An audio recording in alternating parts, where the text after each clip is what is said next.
Welcome to the dark, twisted world of Chainsaw Man Part 2. While Part 1 is known for its chaotic, high-energy brutality, Part 2 shifts the tone toward a slower, looming sense of dread. At the center of it all is Asa Mitaka, a new protagonist navigating her own struggles as her path begins to intertwine with Denji, Chainsaw Man, and forces operating behind the scenes. In this video, we'll be diving into the full story of Chainsaw Man Part 2.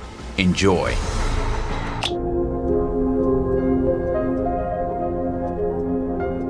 Several months following the events of Denji defeating Makima, we begin our story with Asa Mitaka, a high school girl who doesn't seem to fit in. She watches her classmates live carefree lives, hanging out with friends, having fun, and she can't help but resent them. One day, her teacher, Mr. Tanaka, brings a chicken devil named Bucky into class, explaining that in 3 months, the class will kill and eat him in order to teach them how precious life is. 3 months pass, and Bucky becomes a sort of mascot for the students. Everyone seems to love him except for Mitaka. She retreats to the school roof to eat her lunch when she is joined by the student council president. The president notices Mitaka's annoyance with Bucky and reassures her that it'll be dead in around 100 days, so it's not worth worrying about. Mitaka goes on to talk about how the city they live in is corrupt. She points out that there is a chainsaw devil running around playing devil hunter while there are problems going on around the city, and to make it all worse, now there's a chicken devil in their classroom. As the weeks and months go by, Mitaka observes in annoyance how attached her classmates have become to Bucky. Finally, 3 months after the day he was brought into class, Mr. Tanaka reveals that Bucky won't actually be killed and eaten, as this was all an elaborate lesson to teach them how precious life is, including the lives of devils. To celebrate Bucky being pardoned, the class goes outside for a soccer game. Feeling sad, Mitaka joins them reluctantly, staying off to the side watching the students play instead of joining them. She is approached by Tanaka, who asks why she is all by herself, to which she replies that she goes to school to study, not to make friends. That is when, suddenly, Bucky jumps into her arms and calls her name. She is taken aback by this, as no one but the teacher and class president knows her name. She realizes in this moment that all this time she has hated everyone in school because she was jealous of them. She didn't realize that she just wanted to be like them. With Bucky inspiring something new in her, she decides to finally join her classmates in a game,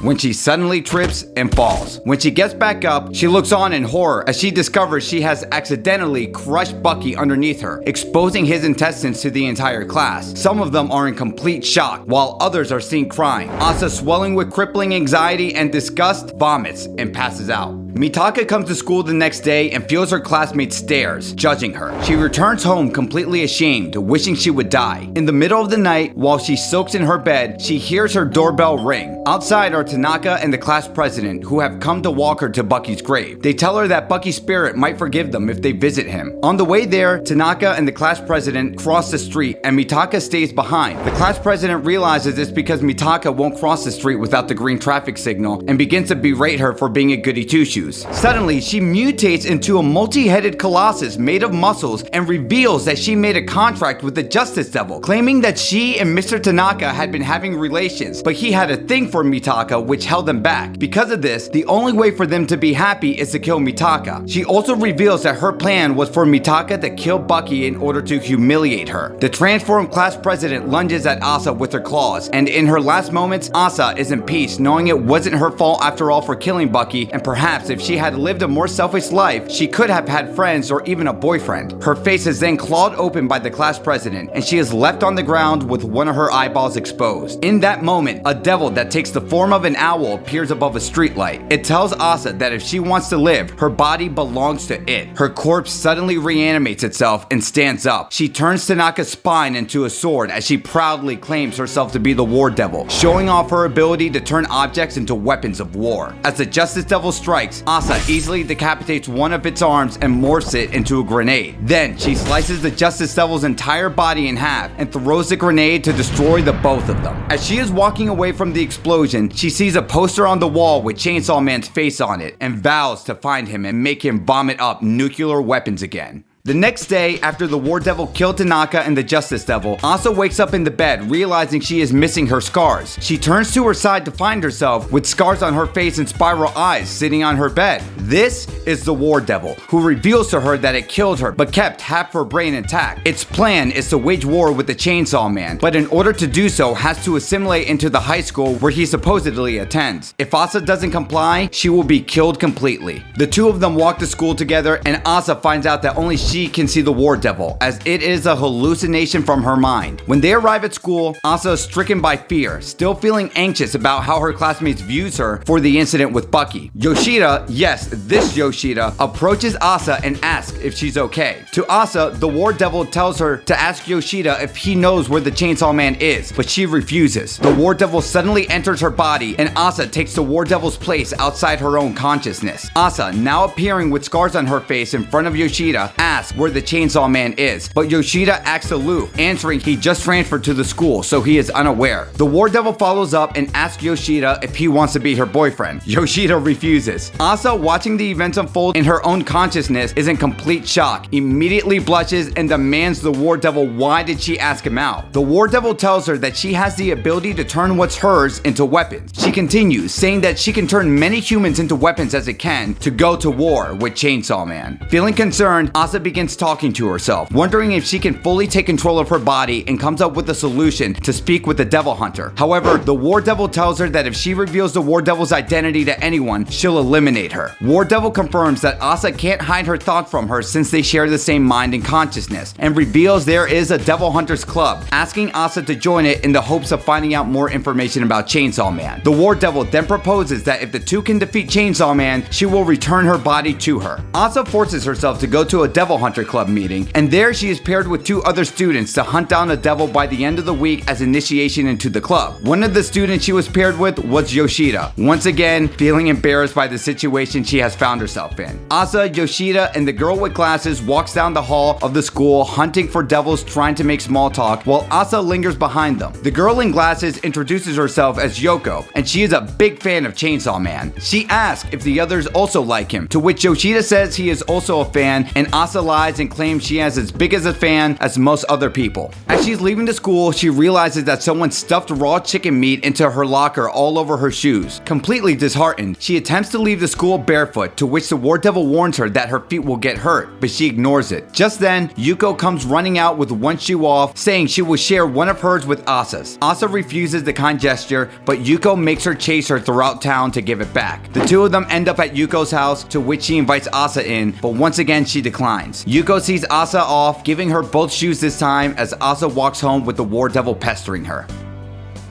Yuko and Asa walk to the city, hunting devils while discussing things about them. They reveal to each other that both their parents were killed by devils, which excites Yuko and makes her think that the two of them are like Devil Hunter Avengers in a manga series. Yuko leaves for a moment, and in her absence, the War Devil tells Asa that she should kill her new friend. The more attached she is to someone she kills and turns into a weapon, the stronger the weapon becomes. Asa refuses and tries to change the subject to the War Devil always calling her girl. She insists that the War Devil call her by her own name, and in exchange, Asa must now call the War Devil Yoru. Yoru decides to drop the subject for now, as the closer she gets to Yoko, the stronger she will be down the line. Yuko returns, and the two of them wander around the city attempting to locate a devil, when they suddenly come across a large hideous one attacking people in a building. The large devil is revealed to be the newly reincarnated Bat Devil. Asa sees the devil in front of her, but Yoru warns her not to get close. She is not able to take on the devil at this time, and in other bad news, Yoru isn't able to take over Asa's body when she is stricken with fear. Yoru tells Asa to slowly back away from the Bat Devil. However, Asa and Yoko immediately runs off with the new Bat Devil in pursuit of them. The Bat Devil's enormous size causes the building they're in to collapse around them, and Asa and Yoko are thrown to the ground. Yoko is injured, so Yoru orders Asa to kill her so that they can use her as a weapon, seeing how she can't run, implying she'll die regardless. Yoru reminds Asa that when she died, to live more selfishly if given a second chance, telling her she has to kill Yoko if she wants to live. Asa weighs her options, but she ultimately decides to save her. She runs from the Bat Devil with Yoko in her arms, but suddenly trips and falls. She recalls how she always trips and falls during moments that matter the most. In a flashback, we see her fall in her friend's birthday, a track meet, and the time that her hometown was being invaded by the Typhoon Devil. She remembers how when there was chaos and destruction everywhere, she stopped to help an injured cat, and as she was running away, she tripped and fell. However, her mother helped her up to get to safety, but ultimately led to her death. Feeling remorseful, Asa begins crying alongside the injured cat. She also recalls a conversation she had with Yuko, who said it doesn't matter if her action turns out to be a mistake. As long as her heart is in the right place, she is happy. Asa takes her words to heart and realizes she wants to live like that too. As she reaffirms her motivation to help her friend, the Bat Devil slowly gets closer and closer, readying to swallow the two of them whole. In that moment, Chainsaw Man and another huge devil crash through the building, squishing the Bat Devil to death, causing it to puke Yuko and Asa back up. Yuko and Asa are left behind as we now switch things over to Chainsaw Man as it drags the large devil through a city block, the two of them in a heated battle. The large cockroach devil grabs Chainsaw Man and throws him across the city building, following up with a ferocious strike, causing the building to collapse. Chainsaw Man slices an arm off the cockroach devil. However, it forces Chainsaw Man to make a choice between saving a car full of elderly people or a young talented student. As the devil drops both student and vehicle, Chainsaw Man ultimately decides to aim for the devil's head, splitting its head in half while neglecting to save either of his two choices in order to save a cat that was nearby instead. Later that day, a news broadcast details the events of the battle, saying that in yet another act of heroism, Chainsaw Man has defeated the cockroach devil. Various citizens are being interviewed by a news outlet about Chainsaw Man with mixed reactions. Some are enthusiastic about Chainsaw Man, talking about how cool he is and how he saves the lives of others. Others, on the other hand, doubt his intentions, saying that he's too destructive or that he eats people and pets. Denji is among the citizens being interviewed and attempts to make Chainsaw Man look better. All the while, nobody recognizes he is the person they are talking about. Denji's interview is cut short when he tries to give his phone number to the interviewer, as a girl around Denji's age who was interviewed prior wanted Chainsaw Man to do so. In any case, people cheer in celebration of Chainsaw Man. Denji is feeling proud until Yoshida arrives. Denji doesn't recognize him,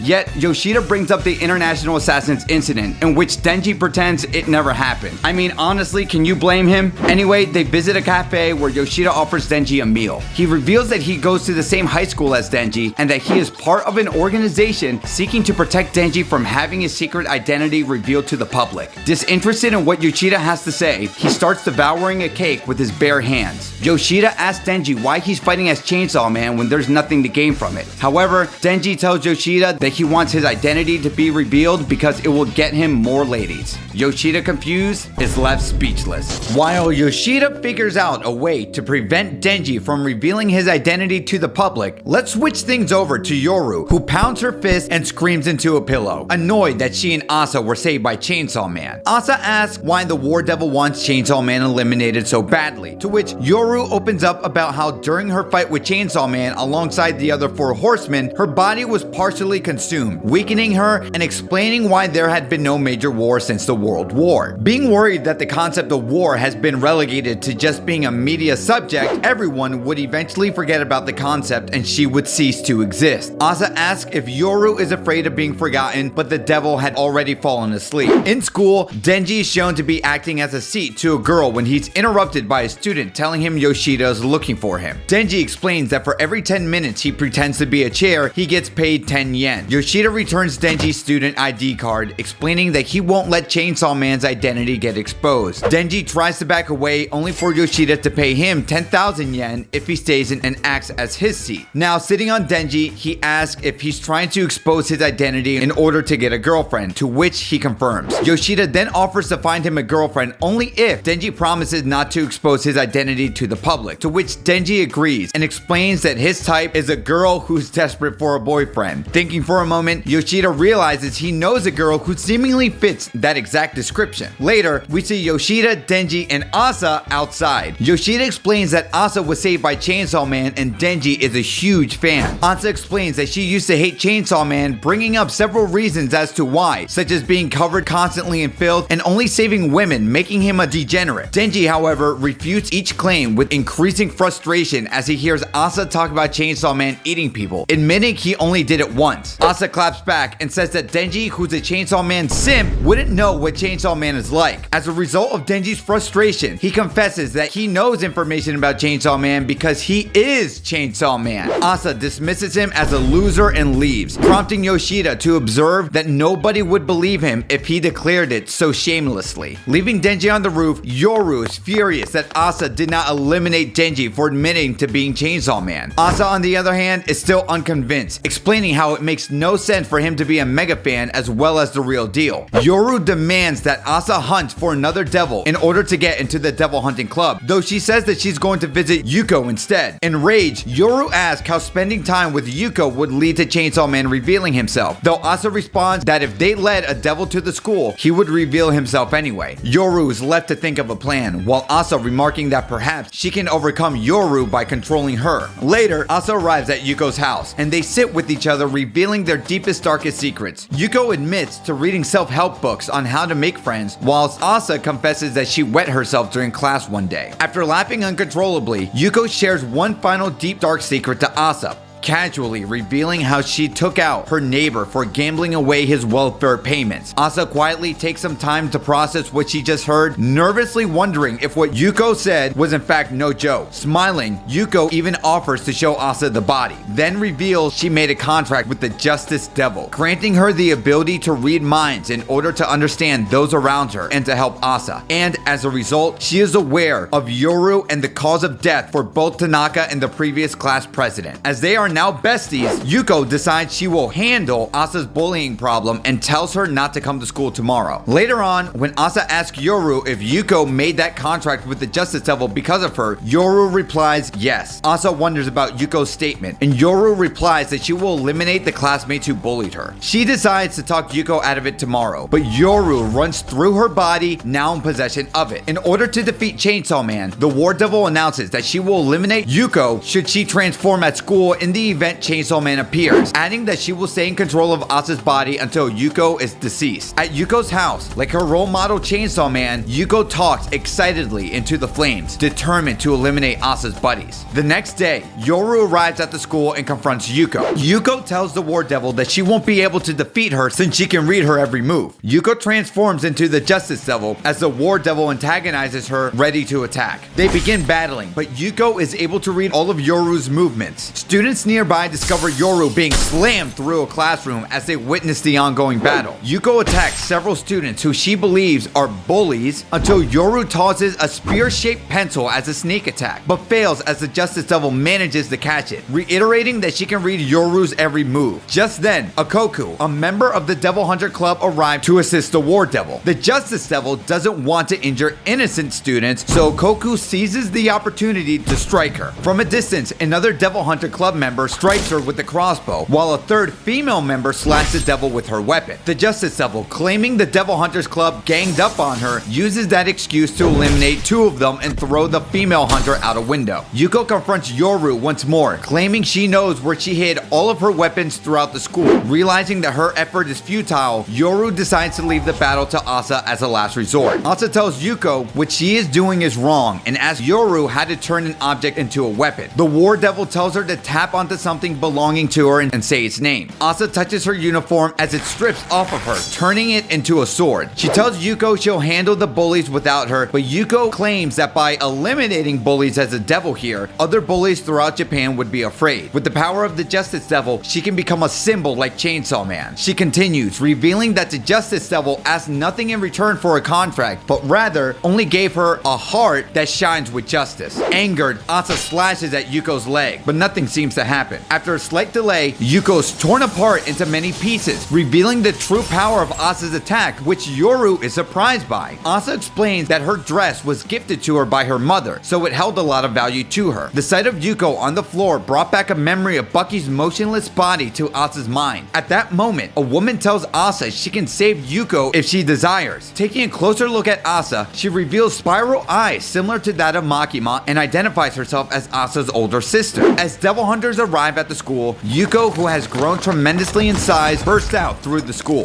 Yuko decides to destroy the whole school with glee to stop Asa's bullying problems. Yet, she is confronted by two devil hunters, who she easily takes out. Yuko notices Asa passed out and lashes out at Asa's last bully, who may or may not have been the female devil hunter who attacked Yuko earlier. Luckily, Denji arrives before the Justice Devil can finish her off. With a smirk on his face, Denji claims he hopes his cover isn't blown if he transforms into Chainsaw Man. The Justice Devil strikes Denji, but he pulls on his chest cord, transforms into Chainsaw Man, and easily overpowers her with his chainsaws. Yuko tries to read Denji's mind to get an advantage over him, but finds out that he isn't even thinking of the fight, only how to expose his secret identity while making it seem natural. Denji is either one of the smartest fighters in all of Shonen, or well, The opposite. I'll let you decide. Anyway, Denji finishes off Yuko while Asa gets up. The War Devil takes over Asa's body upon seeing Denji and confronts him. She turns one of Yuko's leg into a sword and asks Denji if he remembers her, but Denji only pays attention to her undressed body. The girl Denji saves gets up and is repulsed by Denji, believing he is going to eat her. Denji suggests showing her his human form while Yoru attacks from behind. Suddenly, Yoshida nabs Denji with the Octopus Devil as Yoru's attack misses. In frustration, she shouts at Chainsaw Man to reveal himself. Hanging upside down, Yoshida calls Denji hopeless. Denji's angered that he wasn't able to reveal his identity naturally. Hours later, a network of high school students converse by phone, remarking on Yuko was bullied in middle school and how the weak are susceptible to being tricked by devils. Asa has a dream of a ground littered with dead chickens, and as they multiply, a darkness arrives and she wakes up in terror.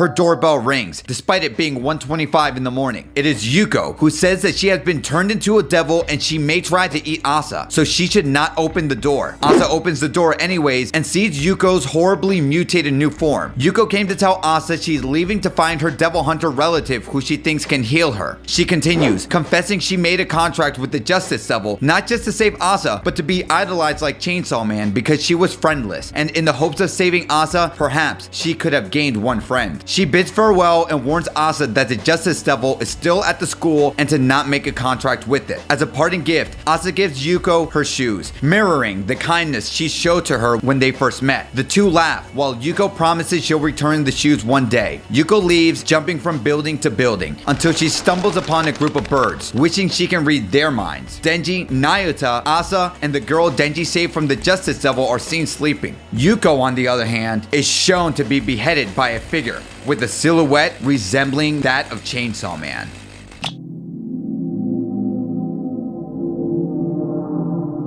Asa and Yoru see the remains of Asa's uniform sword. Asa asks Yoru if she knows the woman who revived Yuko, but Yoru says no and passes it off as the girl being a mad woman. Then they encounter the girl with the members of the Student Council Devil Hunter Club. Haruka Asumi, the club's president, introduces himself to Asa. He tells her she is accepted into the club. Yoru takes over and asks Haruka if he knows Chainsaw Man's identity. Seeing Haruka's pole cord sticking out of his chest, Yoru believes he is Chainsaw Man and walks away. While Asa is skeptical, Yoru believes the star on Haruka's chest is enough proof, although she acknowledges she is too weak to fight Chainsaw Man. Yoru asks Asa to create a weapon stronger than her uniform sword. Sighing, Asa obeys Yoru's request, saying she is now willing to make a human into a weapon if it means Yoru will leave her body so Yoru won't ruin other people's lives. The idea of turning a criminal into a weapon is suggested by Asa, but Yoru says it would not be powerful since Asa wouldn't feel guilty about using a criminal. According to the War Devil, the most powerful weapon is the line between eliminating a cat and eliminating a criminal. Asa spots Denji, who is picking used cigarette butts off the ground. She thinks that she misjudged Denji in their earlier interaction when she spies on him passing off the used cigarettes as new and selling them to homeless people. Asa realizes that Denji is somewhere between a criminal and a cat. Not so bad that he deserves to die, but bad enough for him to be turned into a weapon. To defeat Chainsaw Man, Yoru convinces Asa that eliminating Denji is a necessary evil. Asa confronts Denji, but he is aggressive towards her because of how she treated him before, until she asks Denji out on a date and he reluctantly agrees. The next day, Asa assures Yoru that she will be able to seduce Denji on their date, as boys will fall for anyone who can show them a fraction of a good time. Denji will be head over heels for her in no time, according to Asa.